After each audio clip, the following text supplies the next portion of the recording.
Hello everyone, welcome back to Buried Files.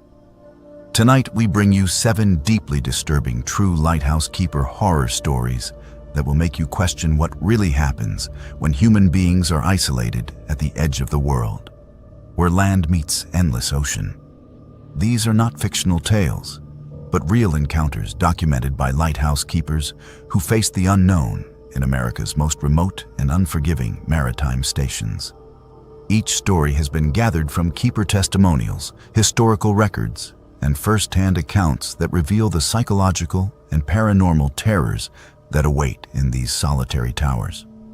Lighthouses were built to guide ships to safety, but some of them harbor darkness that no beam of light can ever penetrate. If you enjoy authentic horror content that exposes the terrifying reality of isolation and the unexplained, subscribe to Buried Files and hit the notification bell so you never miss our investigations into true maritime horror.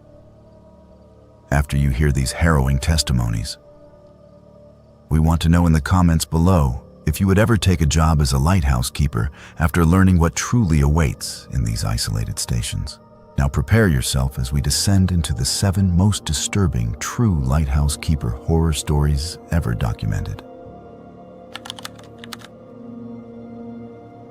3 years ago, I accepted a position that would change my life forever.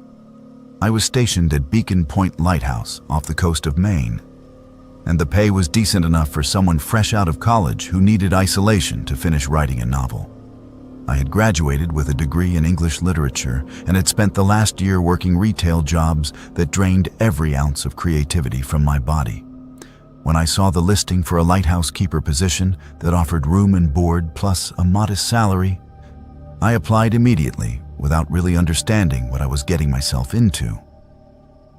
The job description made it sound romantic, almost like something out of a Gothic novel. I would be responsible for basic maintenance, monitoring weather equipment, and serving as an emergency contact point for the Coast Guard. The lighthouse itself had been automated decades ago, so the actual light required no manual operation. It seemed perfect for someone like me who wanted nothing more than solitude and time to write. The interview process was surprisingly brief. The hiring manager, an older man from the Maritime Historical Preservation Society, asked me only a handful of questions about my comfort with isolation and my ability to handle basic repairs. He mentioned that the position had high turnover and that most keepers stayed only a single season before requesting transfer. I assumed this was because of the harsh Maine winters or perhaps the monotony of the work. He did not mention anything else, and I did not think to ask why so many people left. I should have asked more questions, but I was young and desperate to escape the suffocating routine of my life. I signed the contract that same afternoon. Beacon Point Lighthouse sits on a rocky outcrop about 2 miles from the nearest coastal town. It is accessible only by boat, and during severe weather, that boat cannot make the crossing safely. The structure itself dates back to 1867, a towering white cylinder with red trim that rises 115 feet above the churning Atlantic. The keeper's quarters occupy the base of the lighthouse, a compact 2-room living space with a kitchen area, a small bedroom, and a bathroom that was clearly added long after the original construction. Everything about the place felt frozen in time, as though decades had passed without anyone caring enough to modernize beyond the absolute necessities. The walls were thick stone, the windows were narrow and drafty, and the spiral staircase that led up to the lantern room was made of iron that groaned with every step.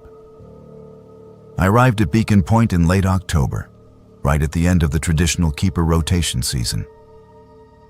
The man I was replacing, whose name I never learned, barely spoke to me during the 30-minute handover. He showed me where the tools were kept, how to check the weather monitoring equipment, and how to contact the mainland in case of emergency. He seemed exhausted, with deep circles under his eyes and a nervous energy that made me uncomfortable.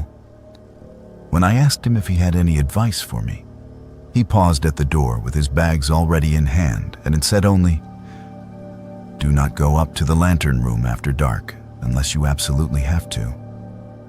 Then he left without another word, practically running down to the dock where the supply boat waited. I watched him leave and felt my first real twinge of unease, but I dismissed it as the paranoia of someone who had spent too long in isolation. The first 3 nights at Beacon Point were exactly what I had hoped for. I spent my days exploring the rocky coastline, taking photographs, and making notes for my novel. In the evenings, I cooked simple meals and read by lamplight in the keeper's quarters. The sound of the ocean was constant, a rhythmic crashing that became almost meditative after a while. I felt more at peace than I had in years. The lighthouse beam swept across the darkness every 15 seconds, its automated rotation so precise that I could set my watch by it. I began to establish a routine, waking early to check equipment, spending midday writing, and using the evenings to maintain the building and grounds. On my 4th night at Beacon Point, while I was reviewing the maintenance logs in the keeper's quarters, I discovered something that made my blood run cold. The logs were kept in a series of leather-bound journals that dated back decades, each one filled with the neat handwriting of various keepers documenting weather conditions, equipment repairs, and supply deliveries. I had been reading through them out of curiosity, enjoying the glimpse into the lives of the men and women who had kept this lighthouse operational over the years. Most entries were mundane, but then I found a journal from 1923, and within its pages were entries that did not match the others in tone or content. The keeper's name had been Ashton McGregor, and his entries from September through November of that year grew increasingly disturbed. He wrote about hearing footsteps ascending the spiral staircase at exactly 2:47 in the morning, every single night without fail. At first, McGregor assumed it was the metal contracting in the cold, but he began to notice that the footsteps had a rhythm, a deliberate pace that suggested something walking rather than something settling. He wrote that he would lie awake, listening to them climb, counting each step, and that they always stopped just outside the lantern room door. McGregor's final entry, dated November 19th, simply read, "The footsteps reached 47 tonight. There are only 42 steps. I do not know what this means, but I am afraid to find out." I sat in the dim light of the keeper's quarters, staring at those words and feeling a chill that had nothing to do with the ocean wind seeping through the walls. I told myself it was just the frightened imagination of a man who had been isolated too long, that there was nothing supernatural about old buildings making noise at night. Metal expands and contracts, wood settles, wind creates strange sounds in confined spaces. I closed the journal and tried to return to my own writing, but I could not concentrate. The words from 1923 kept echoing in my mind. That night, at exactly 2:47 in the morning, I heard the footsteps for the first time. I was lying in bed, not quite asleep, but hovering in that space between wakefulness and dreams, when the sound jerked me fully alert. It was exactly as McGregor had described.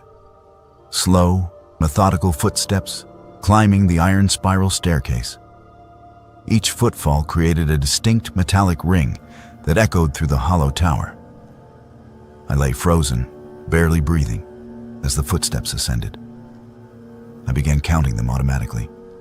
1, 2, 3. The rhythm never varied, never hesitated. 10, 15, 20. My heart was pounding so hard I thought it might burst. 30, 35, 40. The footsteps reached the level where I knew the lantern room door should stop them, but they did not stop. 41, 42, 43. They continued climbing stairs that did not exist. 44, 45, 46, 47, then silence. I remained in my bed for another hour, too terrified to move. before I finally forced myself to get up. I grabbed a heavy flashlight from the kitchen and slowly opened the door to the stairwell. The beam of my flashlight revealed nothing but empty iron steps spiraling upward into darkness. I climbed carefully, checking each step, but found nothing unusual. The lantern room door was closed, just as I had left it. I opened it and swept my light across the circular chamber. Everything was exactly as it should be. The automated beacon rotated smoothly on its mount, casting its powerful beam out across the black ocean. There was no sign that anyone or anything had been there. I tried to convince myself that I had imagined it, or that I had heard some acoustic trick caused by the wind or the waves. But I knew what I had heard. Those footsteps had been real, and they had climbed beyond the physical limits of the staircase. I barely slept for the remainder of that night. And when dawn finally came, I felt exhausted and shaken. The footsteps came again the next night, and the night after that. Always at 2:47 in the morning, always 47 steps. I began to document them in the current maintenance log, just as McGregor must have done nearly a century before me. I told myself I was being scientific, collecting data, but really, I was just trying to maintain some sense of control over a situation that made no rational sense. On the 8th night, I made a decision that I would later recognize as either incredibly brave or phenomenally stupid. I positioned myself on the staircase before 2:47, sitting on one of the iron steps about halfway up, flashlight in hand and my phone recording audio. I wanted proof, or at least confirmation, that I was not losing my mind. When 2:47 arrived, the footsteps began right on schedule. But this time, I was in their path. The sound started below me, at the base of the lighthouse, and began climbing toward me. I could feel the vibrations through the iron steps beneath me, could hear the distinct ring of footfalls on metal. My hands were shaking so badly, I could barely hold the flashlight. The footsteps climbed closer. 10 steps below me. 5 steps below me. I shone my light down the stairwell and saw absolutely nothing. But the footsteps continued. 3 steps below me. 2 steps. I pressed myself against the curved wall as the sound reached the step I was sitting on, and I swear I felt something pass through me. A coldness so intense, it felt like being plunged into Arctic water. Then the footsteps continued upward, and I could do nothing but sit there trembling and counting. 43, 44, 45, 46, 47. Silence. I reviewed the audio recording immediately, my hands still shaking. The footsteps were captured clearly on the recording, each one distinct and unmistakable. I had proof that I was not hallucinating. But that proof only made everything more terrifying. Something was climbing those stairs every night, something I could hear and apparently feel, but could not see. The following day, I took the supply boat to the mainland and spent hours in the local historical society archives, searching for information about Ashton McGregor and Beacon Point Lighthouse. What I discovered made the situation infinitely worse. McGregor had died on November 20th, 1923, the day after his final journal entry. According to the official report, he had fallen from the lighthouse gallery, the narrow walkway that encircles the lantern room at the top of the structure. The fall had killed him instantly. The report ruled it an accidental death. But there was a handwritten note in the margin from the investigating officer that simply said, "Peculiar that an experienced keeper would be on the gallery in darkness during a storm." I dug deeper and eventually found McGregor's personal effects, which had been donated to the Historical Society decades earlier. Among them was a second journal, one that had not been kept in the official logs at the lighthouse. In this private journal, McGregor wrote about his partner keeper, a man whose name had been redacted from all official documents. McGregor described this man as increasingly violent and erratic, prone to fits of rage and paranoid delusions. The final entries suggested that McGregor feared for his safety and had written to the Maritime Authority requesting an emergency transfer. That transfer never came. The implication was clear, though never officially stated. McGregor had not fallen from the gallery. He had been pushed. And whatever remained of him, or whatever echo of his final moments persisted, was still climbing those stairs every night, still counting the steps he took before he reached the top, before someone pushed him over the railing to his death, 47 steps up in a lighthouse that only had 42. I returned to Beacon Point that evening because I had signed a contract, and because I foolishly thought I could handle a few more nights. But on my final night at the lighthouse, the footsteps did not stop outside the lantern room door. For the first time since I had arrived, they continued into the lantern room itself. I heard the iron door creak open, heard the footsteps cross the floor above me. I grabbed my phone and fled to my bedroom, locking the door behind me, even though I knew a lock would do nothing against something that was not physical. Then I heard it. A sound I will never forget as long as I live. Someone was tapping on the glass of the lantern room windows, and the automated beacon's light was flickering in a pattern. I recorded it on my phone, my hands shaking so badly the video was almost unusable. Later, when I showed that video to someone who knew Morse code, they told me what the pattern spelled out. Just one word as repeated over and over in the flickering light. Pushed, pushed, pushed. I evacuated at dawn when the supply boat arrived, my relief keeper taking one look at my face and not asking any questions. I submitted my resignation that same day. I later learned that the Lighthouse authorities had commissioned a full investigation into McGregor's death after I shared what I had found. The case was officially reopened, and though they never found enough evidence for criminal charges, the historical record was amended to note that McGregor's death was likely not accidental. His family, what remained of them, finally had some measure of closure. I never returned to lighthouse keeping after that. Some places hold memories in their walls, echoes of violence and fear that refuse to fade.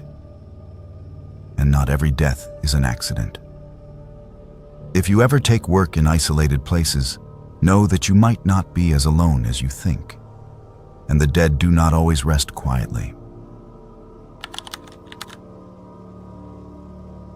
I need to tell someone what happened at Raven's Cry Lighthouse because I cannot carry this alone anymore. I was working as assistant keeper during the winter of 2018, and I witnessed something that still makes me question reality itself.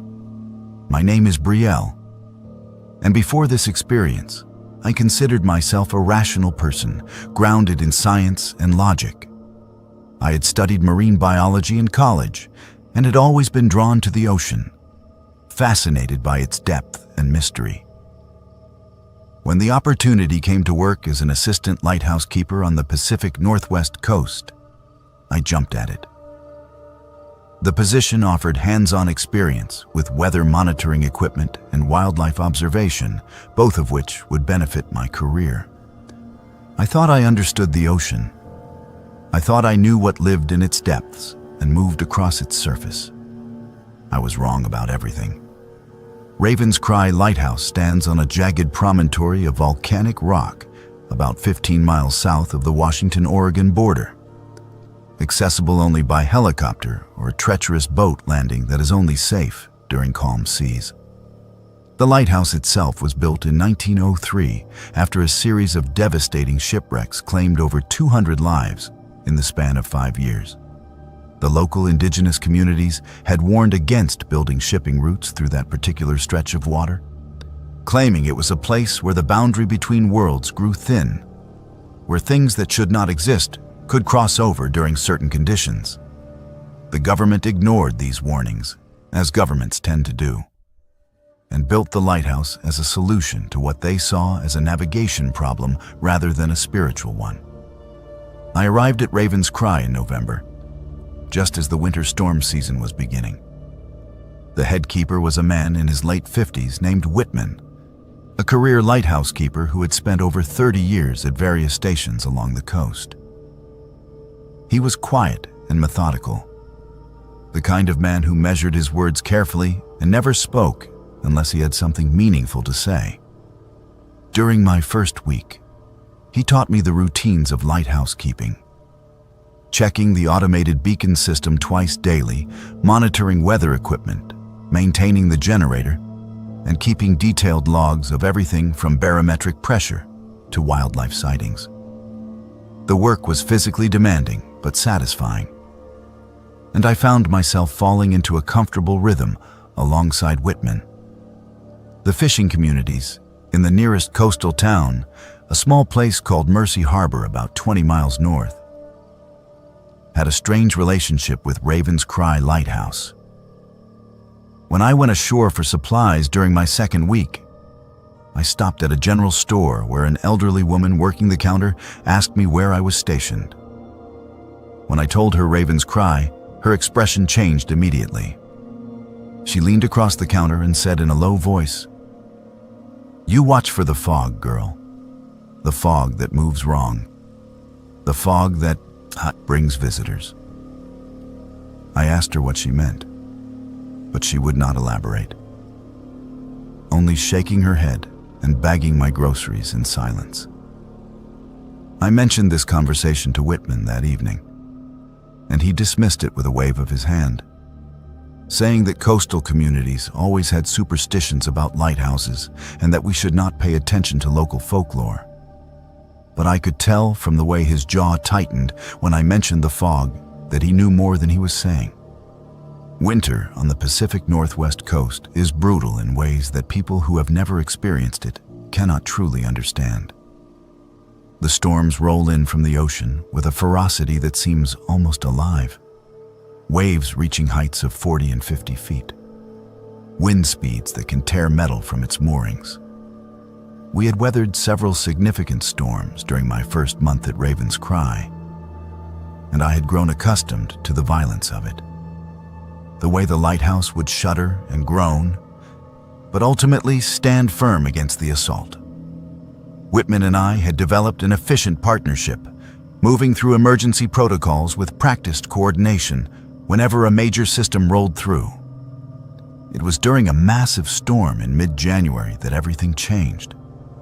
The Weather Service had been tracking a low-pressure system for days, warning that it would be one of the most severe storms of the season. We prepared accordingly, securing everything that could be secured, checking backup systems and laying in extra supplies in case we were cut off from resupply for an extended period. The storm hit at dusk on a Friday, and within hours the wind was howling at over 90 miles per hour, driving rain so hard it sounded like gravel being thrown against the lighthouse walls. Around midnight, as the storm reached its peak intensity, something changed.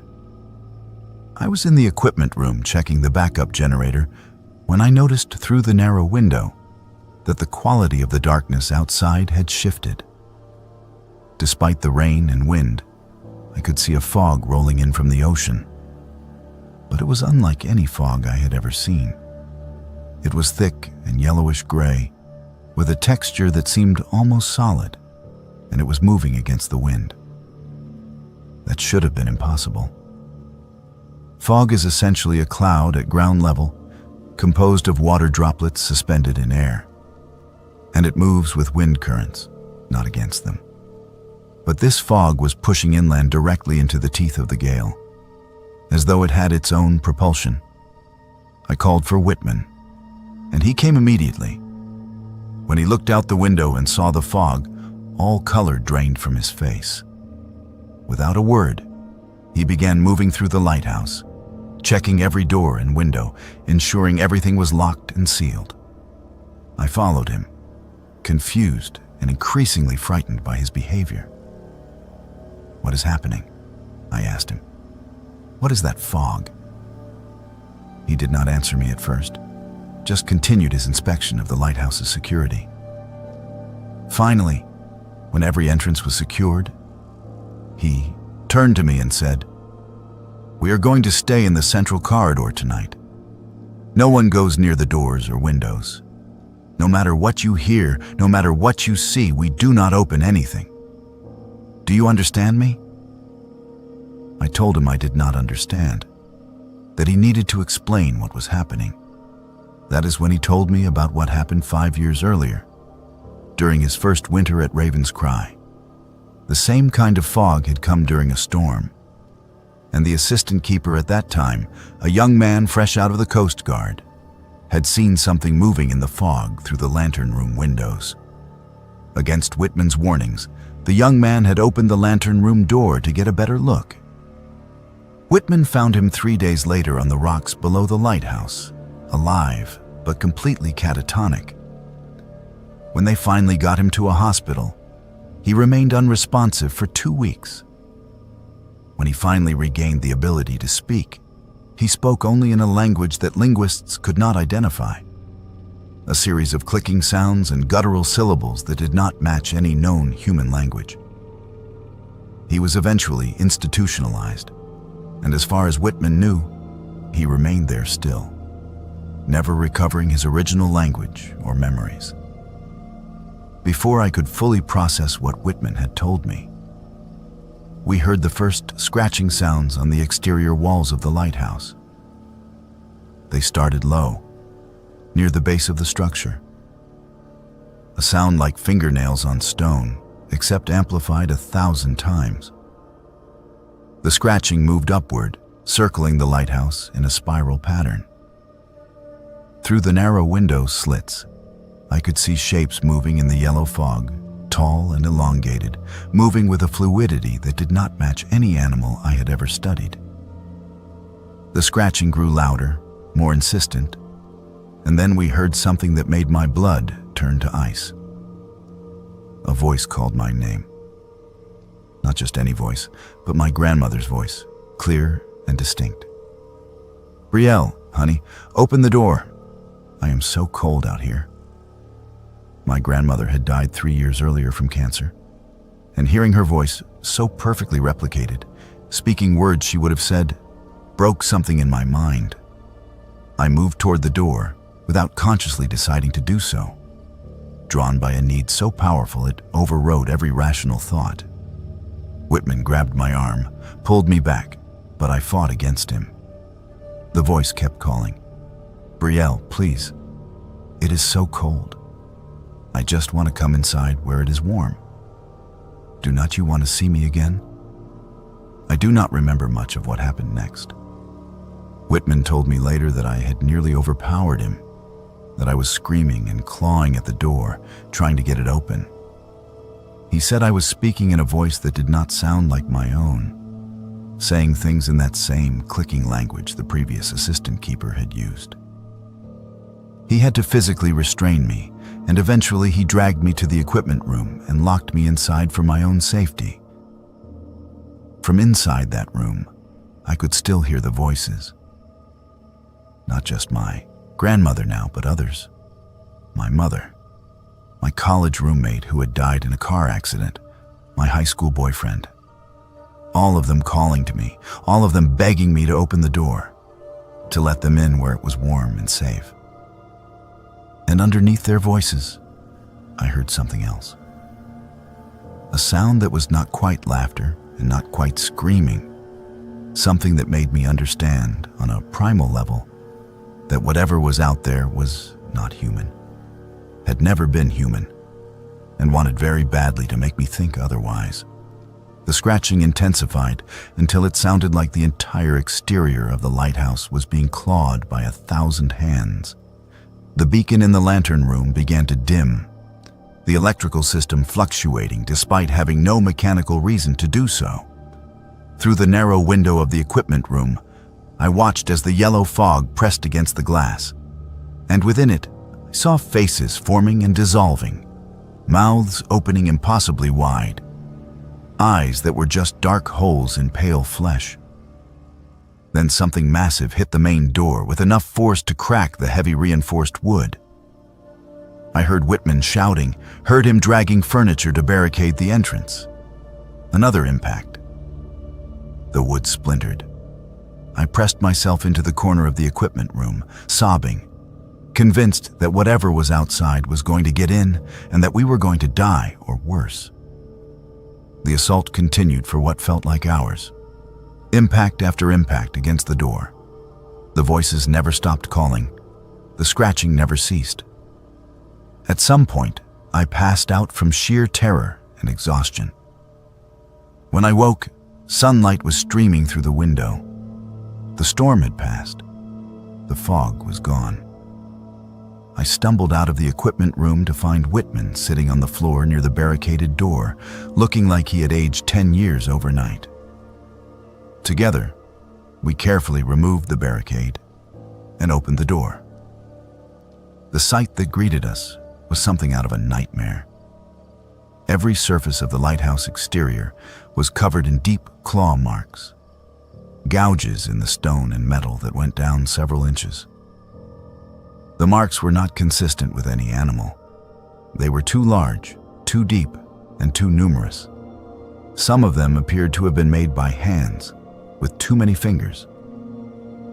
The door itself, 3 inches of reinforced wood and metal, had a crack running through it from top to bottom. We documented everything with photographs, but we both knew without discussing it that no one would believe us. We would be dismissed as having experienced some kind of shared psychotic episode brought on by isolation and storm stress. Whitman submitted his resignation that same day. I lasted another week before I could not take it anymore and requested an immediate transfer. The official report stated that the damage to the lighthouse was caused by debris thrown by the storm, and the cracked door was attributed to wind pressure and age. The lighthouse now requires a minimum of 3 keepers at all times, though the official reason given is operational efficiency.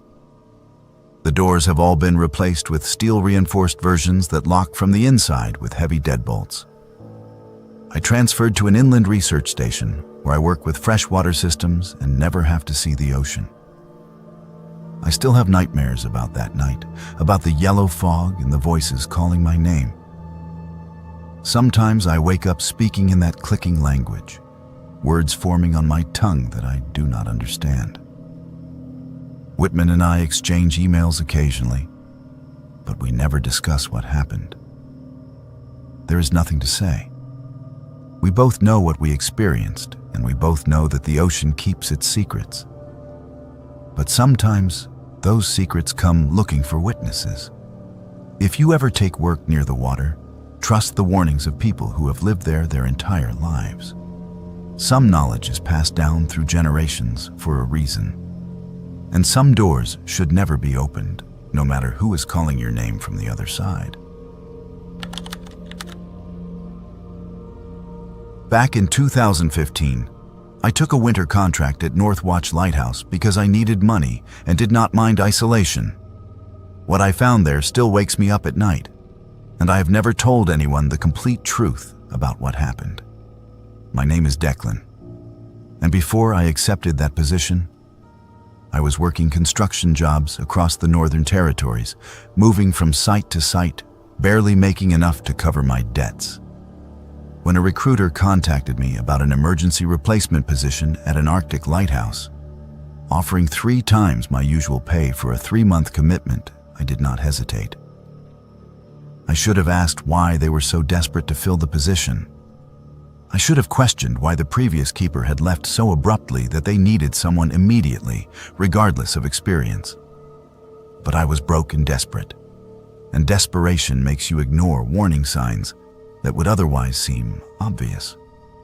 The recruiter explained that the previous keeper, a man named Boyd, had been evacuated for medical reasons, and that I would be taking over his duties until a permanent replacement could be found. Northwatch Lighthouse sits on a barren rock island about 40 miles off the northern coast of Alaska. one of the most remote lighthouse stations still in operation. During winter, the island is completely cut off from the mainland, except for emergency helicopter evacuations and monthly supply drops, weather permitting. The lighthouse itself was built in 1937 to guide ships through the treacherous waters of the Bering Strait, and it has been continuously manned ever since, despite multiple attempts to automate it. The harsh conditions and frequent equipment failures made human oversight necessary, even in the modern age. I arrived at Northwatch in mid-December during a blizzard that nearly prevented the helicopter from landing. The pilot dropped me and my supplies on the landing pad and took off immediately, clearly eager to leave before conditions worsened. I watched the helicopter disappear into the swirling snow and felt the first real stab of fear. The isolation was absolute. There was nothing but ice, rock, and the lighthouse towering above me, its beam cutting through the white darkness every 10 seconds. I gathered my supplies and made my way to the entrance, a heavy steel door that had been left unlocked for my arrival. The interior of Northwatch was exactly what I expected. Functional, sparse, and cold, despite the heating system running at full capacity. The living quarters consisted of a small kitchen, a bedroom, a bathroom, and a common area with a radio for communication with the mainland. The lighthouse tower rose above the living quarters, accessed by a narrow stairwell that led up to the beacon room. Everything was clean and organized, but there was something unsettling about the place that I could not immediately identify. It felt abandoned in a way that went beyond the previous keeper's departure, as though no one had truly lived there in years. I spent my first 2 days settling in and familiarizing myself with the equipment and routines. The work was straightforward. Monitor the beacon, check weather instruments, maintain the generator, and report conditions to the mainland twice daily via radio. The isolation did not bother me initially. I had spent months at remote construction sites and was accustomed to my own company. But on my third night at Northwatch, while organizing supplies in the storage room, I discovered something that changed everything. Behind a loose panel in the storage room wall, I found a journal. The handwriting on the cover identified it as belonging to Boyd, the keeper I had replaced. I knew immediately that I should not read it, that whatever was written inside was private and likely the reason Boyd had left so abruptly. But curiosity and the desperate boredom of isolation overrode my better judgment. I took the journal to my bedroom and began reading. The early entries were mundane, typical observations about weather and routine maintenance. But after the first month, Boyd's tone began to change. He wrote about hearing his name being called from outside the lighthouse, always at night, always when the wind was at its strongest. At first, he assumed it was an auditory hallucination caused by the wind whistling through the rocks, a common phenomenon in harsh environments. But the calling persisted, and Boyd began to notice other things. Footprints would appear in the snow around the lighthouse, circling the building in perfect rings, even though Boyd had not gone outside. The footprints were always there in the morning, fresh despite the constant snowfall that should have buried them. Boyd's entries grew increasingly paranoid. He wrote about feeling watched, about hearing movement in the lower levels of the lighthouse, about being convinced that someone else was living in the building with him. He described lying awake at night, listening to breathing sounds that came from inside the walls, rhythmic and slow, as though something large was sleeping just beyond the stone and metal. The final entry, dated just 3 days before my arrival, was barely legible, the handwriting shaky and desperate. I can hear them in the basement. I know someone is down there. The basement that is not supposed to exist. I'm going to find the entrance tonight. If I do not make it back, tell my sister I love her. I sat in my bed, the journal trembling in my hands, and felt ice form in my stomach. According to the building plans I'd been given during my briefing, Northwatch Lighthouse had no basement. The structure was built directly on bedrock, with the living quarters at ground level and the tower extending upward. There should not have been any lower levels, but Boyd had found something, and it had frightened him enough to request emergency evacuation. I should have reported the journal immediately. I should have contacted the mainland and asked for clarification. But part of me, the part that had always been drawn to mysteries and hidden things, needed to know what Boyd had found. I waited until morning, then began a systematic search of the lower level, looking for any entrance or access point that might lead to a basement or sub-level. It took me most of the day, but I finally found it. A small hatch in the floor of the equipment room, hidden beneath a storage locker that had not been moved in years. The hatch was secured with a simple latch, not locked, as though whoever built it had never expected anyone to need to keep people out. I pulled the hatch open and shone my flashlight down into darkness that seemed to swallow the light. A ladder descended about 15 feet into what appeared to be a natural cavern that had been incorporated into the lighthouse's foundation. I should not have gone down. Every instinct I had screamed at me to close that hatch and forget I had ever found it. But I descended the ladder, my flashlight beam cutting through the darkness, and found myself in a rough stone chamber about 20 feet across. The walls were natural rock, but someone had clearly been using this space. In one corner, I found a makeshift camp. Old blankets, empty food cans, a small camping stove, and personal items scattered about. Someone had been living down here, hiding in the depths of the lighthouse, existing in secret beneath the feet of the keepers above. And then I saw him. In the far corner of the chamber, propped against the wall, was a body. The Arctic cold had preserved it perfectly, freezing it in place like a grotesque statue. The man was dressed in clothing from the 1970s, faded jeans and a heavy jacket, his face frozen in an expression of absolute terror. His hands were extended in front of him, as though he had been trying to ward something off, and his mouth was open in a silent scream. I stumbled backward, my flashlight beam wavering wildly, and nearly fell. My mind was racing, trying to understand what I was seeing. This was not some recent death. This man had been down here for decades, frozen and forgotten. How had no one found him? How had he gotten down here in the first place? And more terrifying than any of those questions was the realization that someone had known he was down here. Someone had sealed him in this chamber and left him to die in the darkness. I climbed out of that chamber faster than I had ever moved in my life, slamming the hatch closed behind me and dragging the storage locker back over it. My hands were shaking so badly I could barely operate the radio, but I managed to contact the mainland and report what I had found. The official response was confusion and disbelief. According to all records, no keeper had ever gone missing from Northwatch Lighthouse. But I knew what I had seen, and I demanded an immediate investigation.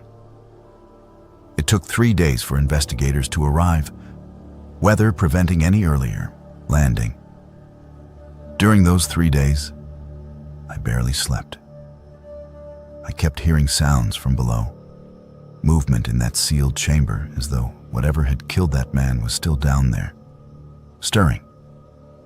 On the second night, I heard footsteps moving through the lighthouse, heavy and deliberate, and I barricaded myself in my bedroom with every piece of furniture I could move. The footsteps stopped outside my door, and I heard breathing, deep and wet, right on the other side of the thin wood. Then a voice, old and cracked, said words I will never forget. I finally kept him quiet. Took so long, but I finally did it. Now he cannot tell anyone what I did. When the investigators finally arrived, they found everything exactly as I had described. The body was identified through dental records as Spencer Holt, a lighthouse keeper who had been reported missing in 1979. He had been presumed to have walked out onto the ice during a mental breakdown and drowned when the ice gave way. But Holt had never left the lighthouse. He had been locked in that sub-basement and left to die of exposure and starvation. The investigation revealed that the keeper who had reported Holt missing, a man named Ferguson, had a violent history that had been covered up by the Maritime Authority. Ferguson had been disciplined multiple times for assaulting other keepers, but he had connections within the organization that protected him. According to records that were eventually uncovered, Ferguson had accused Holt of sabotaging equipment and had claimed Holt was mentally unstable. When Holt disappeared, Ferguson's story was accepted without serious investigation. Ferguson continued working as a lighthouse keeper for another 4 years before dying of a heart attack in 1983. But on my final night at Northwatch, before the relief keeper arrived to permanently staff the lighthouse, I saw something that still defies explanation. I was in the beacon room, conducting my final equipment check, when I saw a figure standing at the base of the tower. It was an elderly man, hunched and frail, staring up at the lighthouse with an expression of malevolent satisfaction. He looked exactly like the photographs I had been shown of Ferguson. He raised one hand in a mocking wave, and then he vanished, simply ceased to exist as though he had never been there at all. Northwatch Lighthouse was decommissioned 6 months later. The official reason given was operational costs and advances in GPS technology, making manned lighthouses obsolete. But I know the real reason. Some places hold evil in their foundations, and some crimes stain a location so deeply that the only solution is abandonment. Isolation can hide terrible things, and not every missing person walks away willingly. Some disappearances are not mysteries. They are cover-ups, and the dead do not always rest quietly when injustice remains unresolved. 5 years ago, I was stationed at Greystone Lighthouse during hurricane season, and what washed ashore during that storm still has no explanation. The authorities told me to never speak about it, but I think people deserve to know what is out there. My name is Piper, and I had been working as a lighthouse keeper for nearly 8 years when I was assigned to Greystone, a remote station on the Atlantic coast about 60 miles south of Cape Hatteras. I was not some inexperienced novice frightened by isolation or strange ocean phenomena. I had weathered countless storms, witnessed bizarre marine events, and learned to distinguish between natural occurrences and genuine anomalies. I considered myself an expert in my field, someone who understood the ocean and respected its power, but was not intimidated by it. That confidence, that certainty that I had seen everything the sea could offer, was shattered in a single night. Greystone Lighthouse was built in 1892 on a barrier island that had been slowly eroding for decades. By the time I was stationed there, the lighthouse stood only about 200 yards from the high tide line, close enough that during severe storms, the waves would crash against the foundation. There had been talk of relocating or decommissioning the structure, but it remained operational, guiding ships through one of the most treacherous stretches of the Atlantic shipping lanes. The lighthouse itself was elegant in its simplicity, a white octagonal tower rising 140 feet above the sand, with keepers' quarters built into the base. I lived there alone during my rotation, which suited me perfectly. Solitude had always been my preference, and the rhythmic pulse of the ocean was better company than most people I had known. Hurricane season along the Atlantic coast is a time of constant vigilance. We track systems as they form off the African coast, watching them grow and strengthen as they move west across warm waters. In September of that year, a Category 3 hurricane named Ophelia was bearing down on the coast, and all indicators suggested it would pass within 50 miles of Greystone. I had been through hurricanes before, knew the protocols, and had confidence in the lighthouse's ability to withstand the storm. I secured everything that could be secured, checked and rechecked the backup generator, and settled in to wait out the weather. The storm was expected to make its closest approach around midnight, with sustained winds of 115 miles per hour and storm surge potentially reaching 15 feet. Ophelia arrived right on schedule. By 11 in the evening, the wind was screaming like something alive, and rain was coming down so hard it was nearly horizontal. I was monitoring conditions from the equipment room, watching the anemometer readings climb higher and higher, when I heard something that should not have been possible over the roar of the storm. A massive impact sound, metal on rock, came from the ocean side of the lighthouse. It was not the crash of a wave or the sound of debris being thrown by the wind. It was deliberate, heavy, and it resonated through the foundation of the building like a bell being struck. I waited for dawn, knowing that venturing outside during the height of a hurricane would be suicide. The wind and storm surge would sweep me off the rocks before I made it 10 feet from the door. But as soon as the first gray light appeared and the wind dropped below 50 miles per hour, I grabbed my heavy-duty flashlight and went outside to assess damage. What I found on the rocks below the lighthouse made absolutely no sense. Wedged between two large boulders, partially submerged in the receding tide, was a metal cylinder approximately 8 feet long and 3 feet in diameter.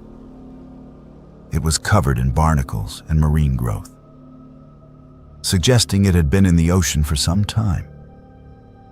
But there was no rust, no corrosion, no degradation of the metal itself. The surface was smooth and dark, almost black, with a faint iridescence like oil on water. But what made my heart rate accelerate were the symbols etched into the surface. They covered the entire cylinder in precise geometric patterns, and they were not from any language or system of notation I recognized. I have seen maritime symbols from dozens of cultures, ancient and modern, but these were something else entirely. They reminded me vaguely of circuit boards or mathematical formulas, but rendered in a way that seemed almost organic. As I approached the cylinder, I became aware of a sound, a low humming, barely audible over the wind and waves, emanating from inside the object. It was steady and rhythmic, like a heartbeat or a machine operating at low power. I reached out to touch it, and the metal was warm, noticeably warmer than the surrounding water and air. That was when I made the decision that probably saved my life. I pulled out my phone and took several photographs from multiple angles, documenting everything I could see before I reported the find. I contacted the Coast Guard on the emergency radio frequency, explaining that an unidentified object had washed ashore during the storm, and that it appeared to be man-made, but unlike anything in my experience. The response was immediate and alarming. They asked me to repeat my description twice, asked specific questions about the symbols and the humming sound, and then told me to return to the lighthouse and wait. They did not say wait for what or how long. They just said wait. Within 3 hours, helicopters arrived. Not Coast Guard helicopters, but military aircraft, unmarked except for tail numbers.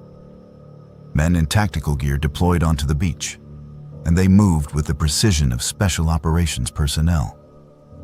They established a perimeter around the object immediately, and 2 men in different uniforms, darker and without any identifying insignia, approached me where I stood near the lighthouse entrance. The questioning was intense. They wanted to know exactly when I had found the object, whether I had touched it, whether anyone else knew about it, and whether I had taken any photographs or video. I lied about the photographs.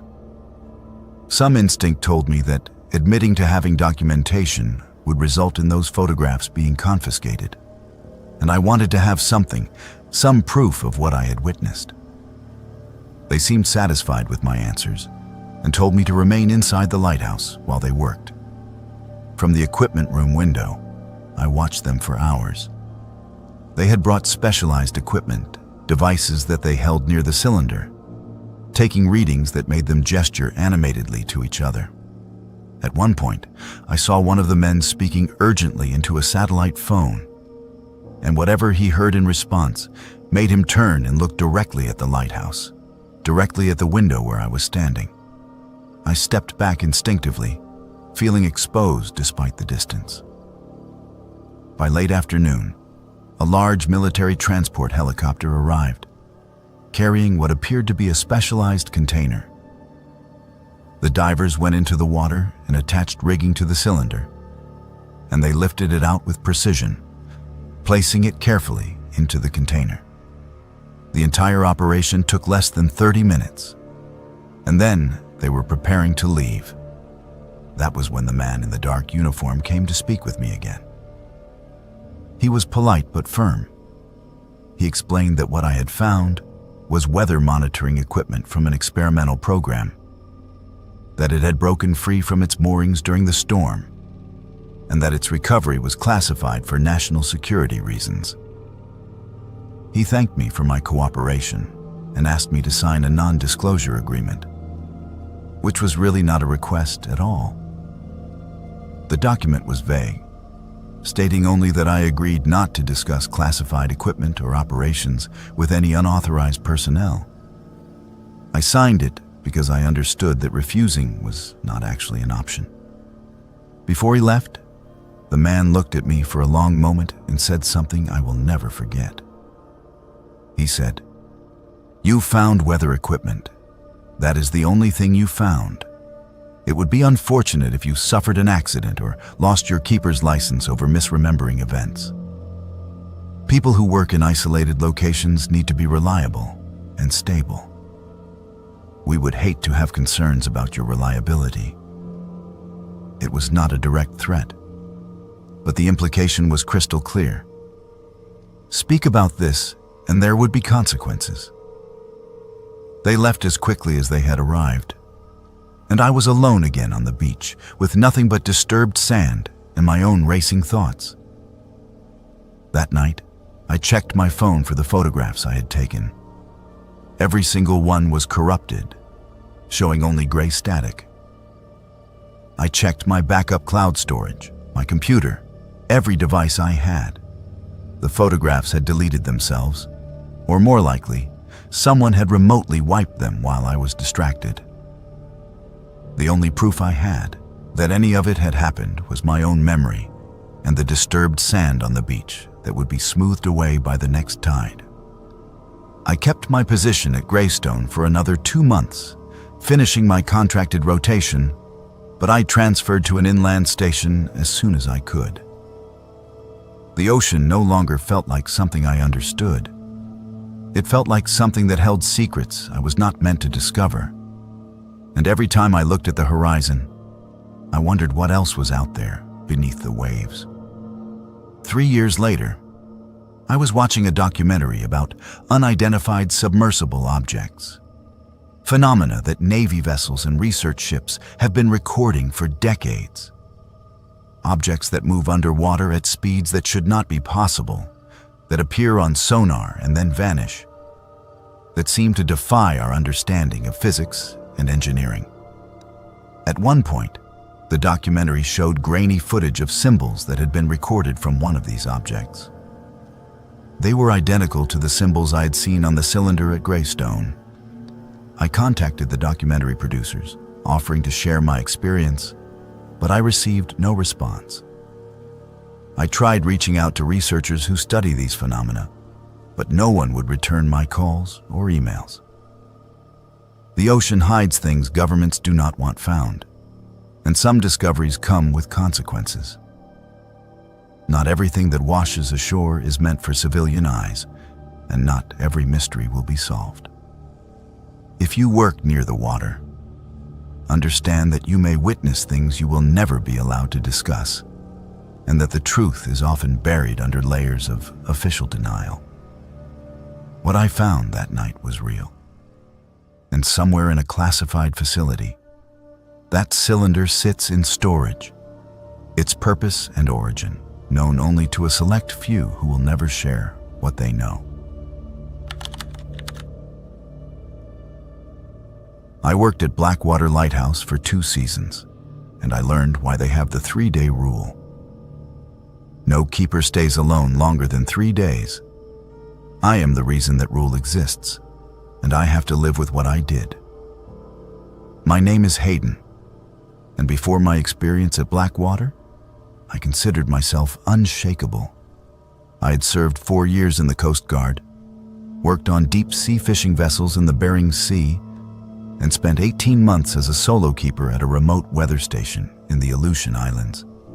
Isolation did not frighten me. In fact, I preferred it to the complications of social interaction and the noise of civilization. When I was offered a position at Blackwater Lighthouse, a station known for its harsh conditions and high turnover rate, I accepted immediately. The pay was good, the work was straightforward, and I would be left alone to do my job without interference. It seemed perfect. Blackwater Lighthouse sits on a rocky island about 30 miles off the coast of Maine, in an area where the Atlantic currents create dangerous riptides and unpredictable weather patterns. The lighthouse has been in continuous operation since 1874, and it has a reputation among maritime workers as a difficult posting. Most keepers serve their contracted period and request immediate transfer. Some leave before their contracts are complete, citing personal emergencies or health issues. The Maritime Authority attributed the high turnover to the harsh weather and extreme isolation. But there were rumors among the keeper community that Blackwater was different somehow. That something about the place affected people in ways that were difficult to articulate. During my initial briefing, the regional supervisor mentioned almost casually that there was a 3-day rule at Blackwater. Keepers were required to work in pairs, and no individual was permitted to remain alone at the lighthouse for longer than 72 consecutive hours. If a keeper's partner needed to leave for any reason, a replacement had to arrive within 3 days, or the remaining keeper was required to evacuate as well. When I asked why this rule existed, the supervisor became vague, mentioning something about psychological studies showing that extended isolation could affect judgment and decision-making. It sounded like bureaucratic nonsense to me. The kind of policy created by people who had never actually worked in isolated environments and did not understand that some people thrived in solitude. In December of 2016, my partner keeper requested emergency leave to attend to a family crisis. His father had suffered a stroke, and he needed to return to the mainland immediately. The Maritime Authority scrambled to find a replacement, but a winter storm system was moving through the region, and helicopter transport was grounded. They estimated it would take 4 to 5 days before conditions improved enough to bring in a relief keeper. The supervisor asked if I would be comfortable staying alone at Blackwater until then, with the understanding that if I felt uncomfortable at any point, I could trigger the emergency beacon and they would evacuate me as soon as weather permitted. I agreed without hesitation. In fact, I volunteered enthusiastically. I would earn a significant bonus for the extended solo duty, and I genuinely looked forward to having the lighthouse entirely to myself. The other keepers warned me against it. One man, someone who had worked at Blackwater years earlier, pulled me aside and said something strange. He told me that a previous keeper named Quinn had broken the 3-day rule and had to be institutionalized afterward. He said Quinn had been found wandering the rocks around the lighthouse, speaking to people who were not there, completely detached from reality. But I dismissed these warnings as superstition and the paranoia of people who were not cut out for true isolation. The first 3 days alone at Blackwater were exactly what I had hoped for. I established efficient routines, completed maintenance tasks that had been neglected, and enjoyed the profound silence that comes with being truly alone. I slept well, ate regularly, and felt more centered than I had in months. On the morning of day 4, I woke feeling completely normal, made coffee, and began my equipment checks. Everything seemed fine until that evening when I was preparing dinner and realized that every light in the lighthouse was on, despite the fact that I had turned them all off before going to bed the previous night. Every single light in the keeper's quarters, the stairwell, the lantern room, everything was blazing. I told myself I must have forgotten to turn them off, that I had been tired and made a mistake. But I knew that was not true. I had distinct memories of going through the lighthouse, room by room, shutting off lights as I always did before bed. Still, there was no other explanation that made sense.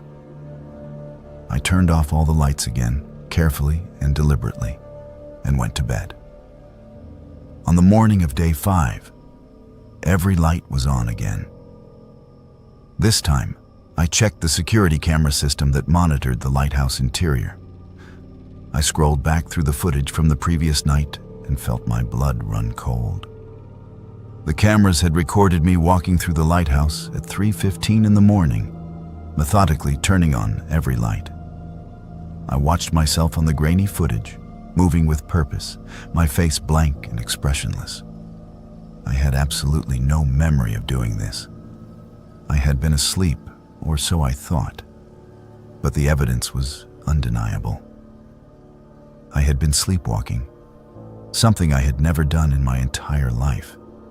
That discovery should have been enough to make me trigger the emergency beacon and request evacuation. But I convinced myself it was just stress, a temporary phenomenon that would pass. I was embarrassed by the idea of admitting I could not handle a few extra days of isolation, that I was somehow weaker than I had believed myself to be. So I stayed. Day 6 was when things became truly frightening.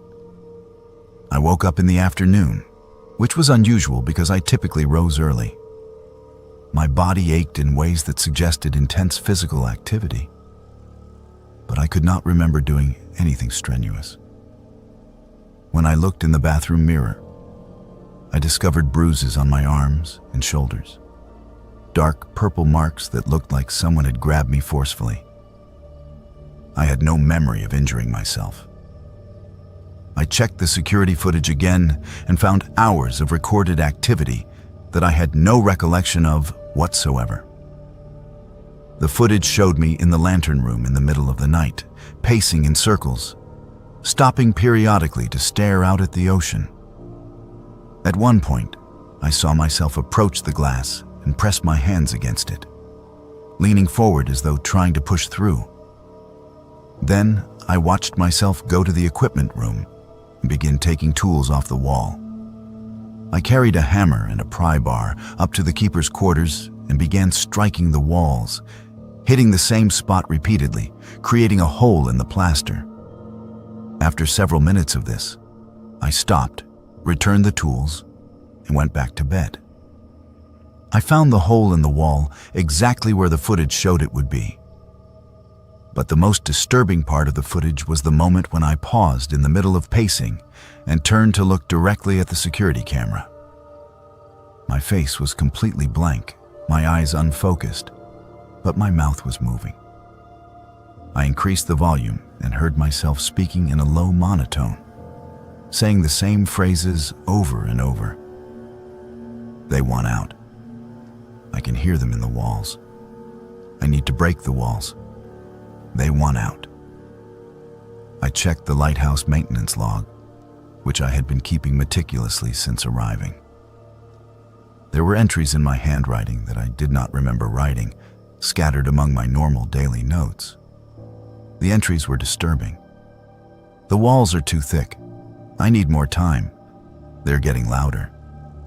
And if I could just break through, I could let them out. they have been trapped for so long. The handwriting was mine, but I had no memory of writing these words. I did not believe anyone was trapped in the walls. I was not hearing voices. At least, I did not think I was. That night, day 7 of my isolation, I decided I would trigger the emergency beacon in the morning. I barricaded myself in my bedroom, pushing the dresser against the door, and tried to stay awake. I was terrified of what I might do if I fell asleep, what the sleepwalking version of myself might be capable of. But exhaustion eventually overcame fear, and I drifted off sometime after midnight. I woke up standing on the exterior gallery railing, 120 feet above the rocks, with my toes hanging over the edge. The wind was blowing hard, and I was gripping the lighthouse rail with one hand while the other reached out into empty space. One step forward, and I would have plunged to my death. The terror that flooded through me when I realized where I was and what I was about to do gave me enough shock to step backward onto the gallery floor. I scrambled to the door, threw myself inside, and triggered the emergency beacon immediately. The rescue helicopter arrived 8 hours later. During those 8 hours, I did not sleep. I did not let myself close my eyes. I sat in the equipment room with every light blazing and the security monitor in front of me so I could watch myself, so I would know if I started to move. When the rescue crew arrived, they found me in a state of complete psychological collapse, shaking and unable to articulate what had happened. The psychiatric evaluation that followed found no underlying mental illness, no psychotic disorder, no explanation for the extreme dissociative episodes I had experienced. But the psychiatrist noted that I had experienced complete personality dissociation, a state in which a part of my consciousness had taken control of my body while my conscious mind was essentially offline. He could not explain why it had happened or why it had stopped once I left the lighthouse. I learned later that 12 keepers had died at Blackwater Lighthouse since its construction in 1874. Every single death occurred between day 4 and day 7 of a solo shift. Some were ruled suicides, others accidents. But the pattern was undeniable. The Maritime Authority had known about it for decades, but had never officially acknowledged it. The 3-day rule was implemented quietly after a keeper died in 1998, but it was never explained properly, never enforced strictly enough. After my incident, the rules changed. Blackwater Lighthouse now requires a minimum of 2 keepers at all times, and individual shifts are limited to 3 days maximum. An investigation into the lighthouse revealed abnormally high electromagnetic readings from outdated equipment that had been in place since the lighthouse's construction. The equipment was replaced, but the damage to the keepers who had been exposed over the years could not be undone. Some safety rules exist because people died learning them. Extended isolation in certain places can break your mind in ways you cannot predict or control. Whatever happened to me at Blackwater, whether it was electromagnetic interference affecting my brain function or something else entirely, I know that I came within 1 step of death. I know that something in that lighthouse wanted me to die, or wanted to use me to free something that should never be released. I will never work in an isolated lighthouse again, and I will never dismiss safety protocols as unnecessary bureaucracy. The 3-day rule exists for a reason, and I am living proof of what happens when that rule is broken. Growing up in a lighthouse keeper family, I heard the stories about the woman in the water. I thought they were myths to scare new keepers.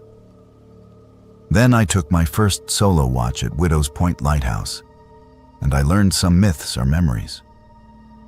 My name is Quinn, and I am a 3rd-generation lighthouse keeper.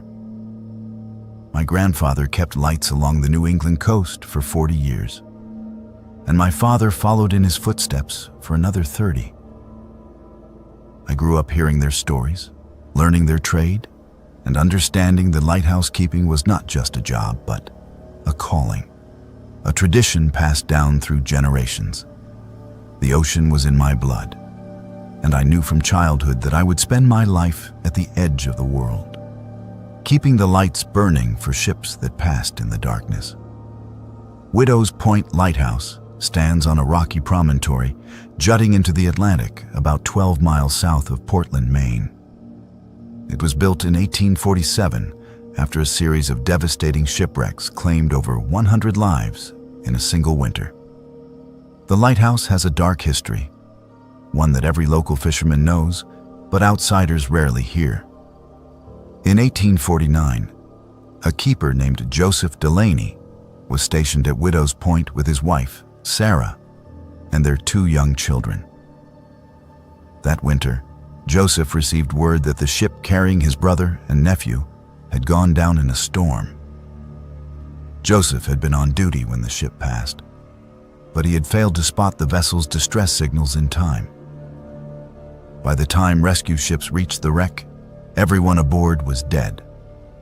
Joseph fell into a deep depression, blaming himself for the deaths. According to the historical accounts, Sarah tried to comfort him, but his guilt consumed him.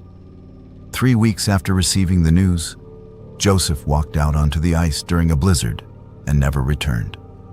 His body was found days later, frozen in the water a mile from shore. Sarah Delaney never recovered from the loss. She remained at Widow's Point with her children, taking over her husband's duties as keeper, determined to prevent other families from experiencing the same tragedy. But the isolation and grief were too much. 6 months after Joseph's death, Sarah's children both died of influenza during a harsh winter storm that prevented any medical assistance from reaching the lighthouse. Sarah buried them herself on the rocks near the lighthouse.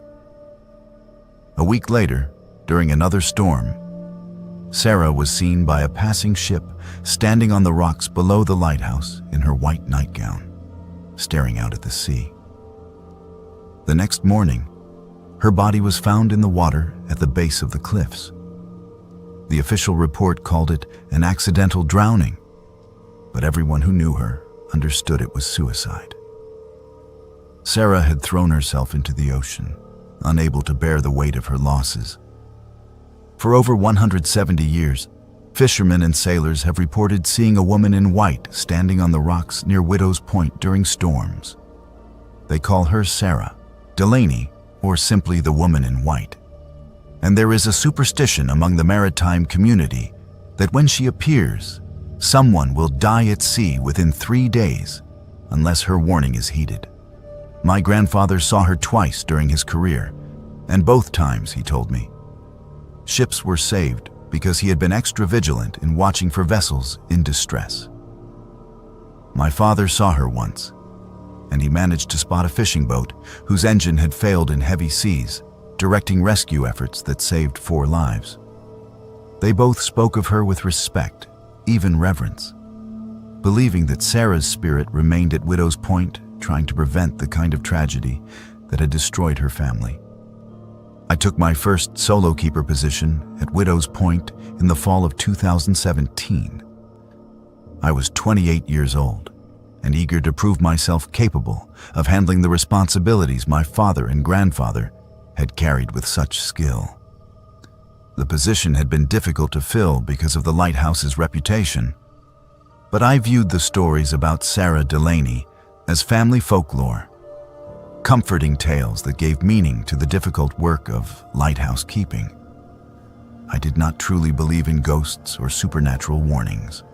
I believed in vigilance, preparation, and the power of human dedication to save lives. I thought the stories were just stories.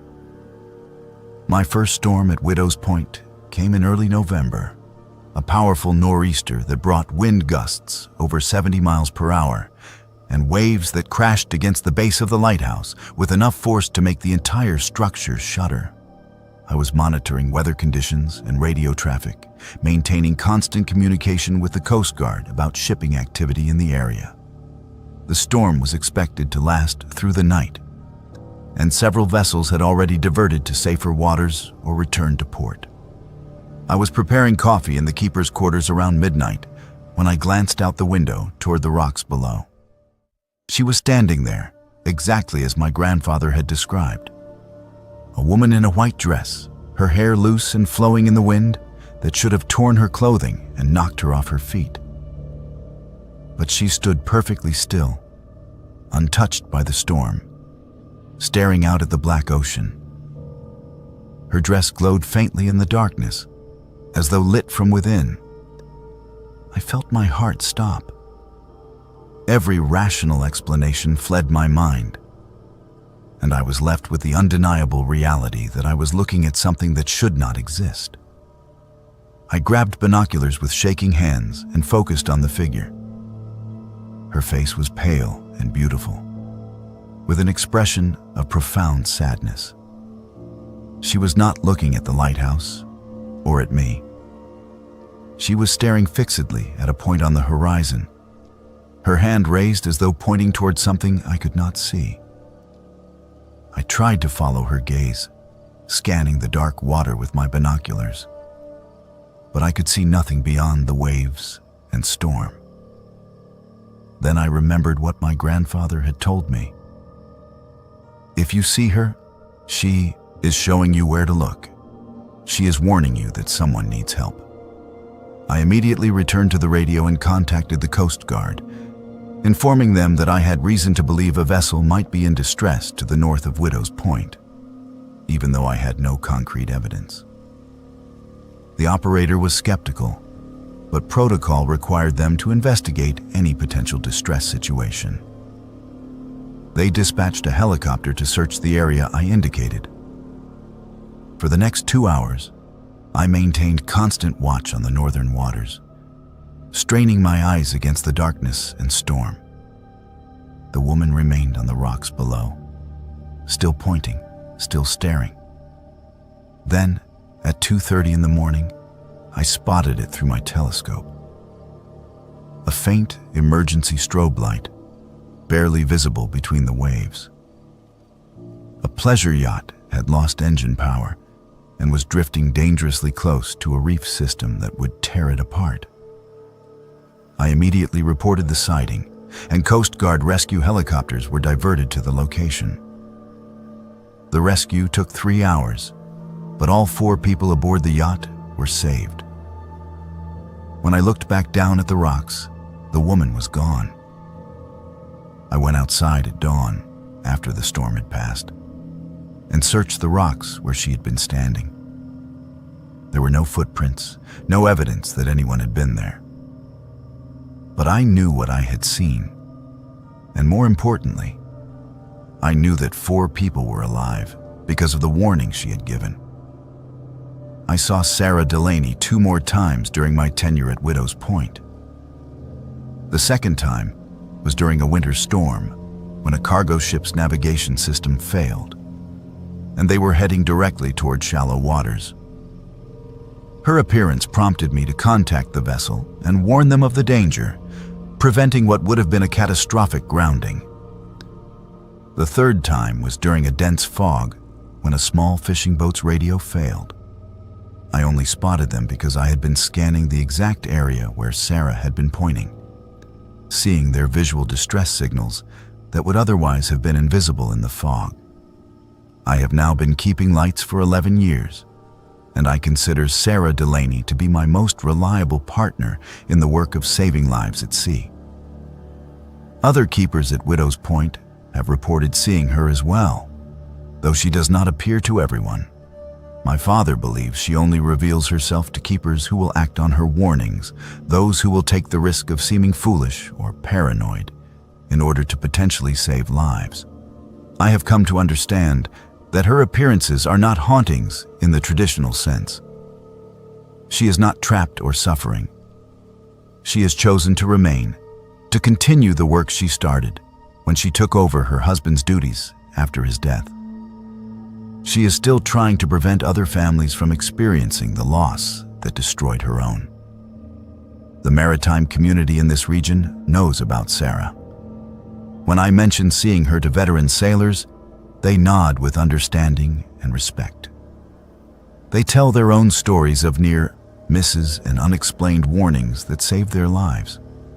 The woman in white is part of the living folklore of these waters, a presence that is accepted and even welcomed by those who understand what she represents.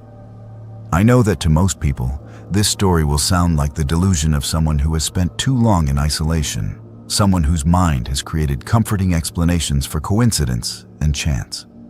But I have seen her with my own eyes on 3 separate occasions, and each time her warning has led directly to lives being saved.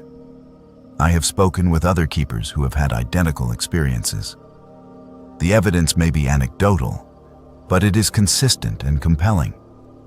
Not every ghost is malevolent, and some legends carry truth that protects the living. The dead sometimes watch over the places where they suffered most, trying to prevent others from experiencing the same pain. Sarah Delaney lost everything she loved to the sea and to the failures of lighthouse keeping. She spent the rest of her life trying to make amends, and apparently, death has not ended her vigil. I am honored to work alongside her, to be worthy of her trust, and to help her continue the mission she began over 170 years ago. If you ever find yourself at sea near Widow's Point and you see a woman in white standing on the rocks during a storm, do not dismiss her as imagination or superstition. She is showing you where to look, warning you of danger that may not yet be visible. Heed her warning, and you might save a life or your own.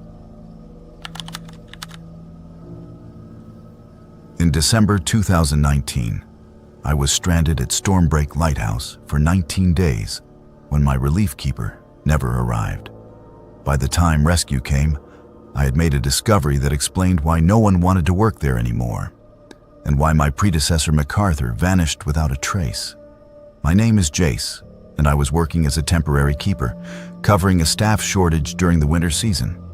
I had taken the position because I needed money quickly, and lighthouse work paid well for short-term contracts.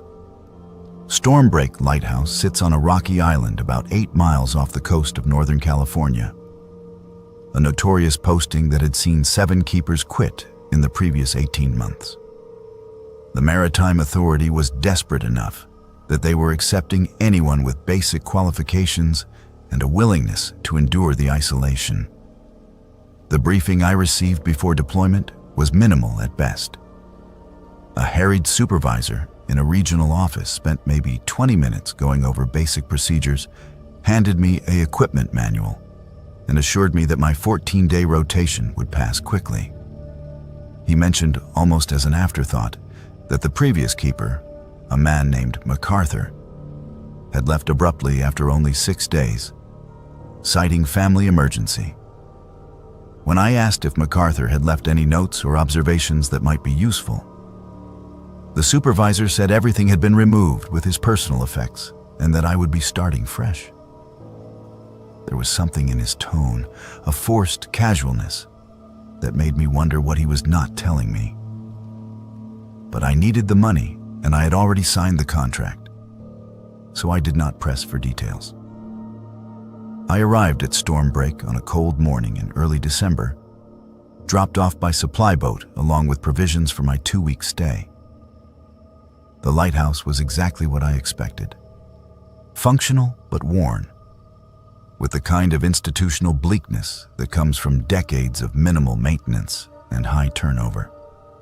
The living quarters were clean enough, the equipment seemed operational, and the beacon was functioning normally. I spent my first day familiarizing myself with the layout, checking systems, and establishing my routines. Everything seemed straightforward until I received the radio call on day 8.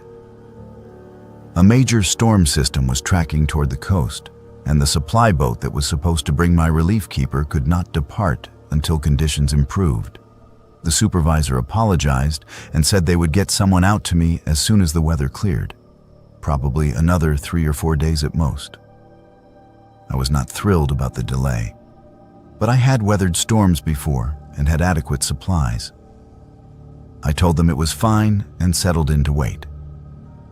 By day 12, communications with the mainland had become sporadic due to the storm interfering with radio signals. I was told relief was still delayed, but should arrive within 48 hours. Then on day 13, the radio failed completely. I spent hours trying to repair it, working through every troubleshooting procedure in the manual. But something in the system had burned out and I did not have the parts to fix it. I was completely cut off, dependent on the storm clearing and someone on the mainland realizing I had lost communication. The isolation began to wear on me in ways I had not anticipated. The constant sound of wind and waves, the gray darkness that seemed to press against the windows, the absolute absence of any human contact. I tried to maintain my routines, but without the radio checks that normally structured my days, time began to feel strange and elastic. I would look at my watch and realize that hours had passed while I sat staring out the window, unable to account for where that time had gone. On day 14, when my rotation should have ended, I began exploring parts of the lighthouse I had not thoroughly investigated before. There were storage rooms in the lower level that I had not needed to access, areas that were not part of my regular maintenance rounds. I was looking for anything that might help repair the radio, or at least give me something productive to do while I waited for rescue. In one of the storage rooms, behind boxes of old equipment and spare parts, I found a locked metal cabinet. The lock was rusted but not particularly secure, and I managed to force it open with a screwdriver. Inside the cabinet, I found personal items that clearly belonged to the previous keeper, MacArthur. There was a phone, still in a waterproof case, a wallet containing identification and credit cards, car keys, a watch. These were not things someone would voluntarily leave behind if they were evacuating for a family emergency. These were essentials, the kinds of items people carry with them always. I pulled out the phone and saw that the screen was cracked, and there were dark stains on the case that looked disturbingly like dried blood. I found a charging cable and plugged the phone into the Lighthouse electrical system, my hands shaking slightly as I waited for it to power on. It took several minutes, but eventually the screen lit up. The phone was not password protected, and I immediately went to the photo gallery. What I found there sent ice through my veins. MacArthur had recorded a series of videos, apparently using the phone to document something he had discovered. The first video showed him speaking directly to the camera, his face pale and his eyes wide. His voice was shaking as he said, "I have been hearing things. Movement in the walls. Footsteps in parts of the lighthouse where no one should be." I thought I was going crazy until I found the access point. Someone else is here. Someone has been living in this lighthouse, hiding in spaces I did not even know existed. The next video was recorded at night, the camera showing a narrow corridor I did not recognize, lit only by MacArthur's flashlight. His breathing was labored as he whispered, "I am in the hidden passage behind the north wall. It runs parallel to the main structure. There are supplies down here, food, water, blankets. Someone has been living here for months, maybe longer." The camera swung to show a makeshift camp, exactly as he had described. The final video was dated the day MacArthur supposedly left for his family emergency. The video showed him barricading the door to his sleeping quarters, stacking furniture against it while he spoke rapidly to the camera. He tried to get in last night. I heard him at the door, trying the handle, scratching at the wood. I did not sleep. I cannot sleep. He is still here, somewhere in the lighthouse. I have called for emergency evacuation, but the weather is too bad for helicopter pickup. They say someone will come tomorrow. I just have to make it through tonight. If you are watching this, if you are the next keeper they send here, do not sleep alone. Always lock your doors. And for the love of God, do not go into the lower levels alone. The video ended abruptly. I stood in that storage room, holding MacArthur's phone, and felt my reality shift. If MacArthur had been evacuated, why were his personal belongings still here? Why had his phone been locked in a cabinet instead of taken with him? And most terrifying, if someone had been living secretly in the lighthouse when MacArthur was here, were they still here now? That night, I did not sleep. I barricaded myself in the equipment room on the upper level, as far from the hidden passages as I could get, with every light in the lighthouse burning.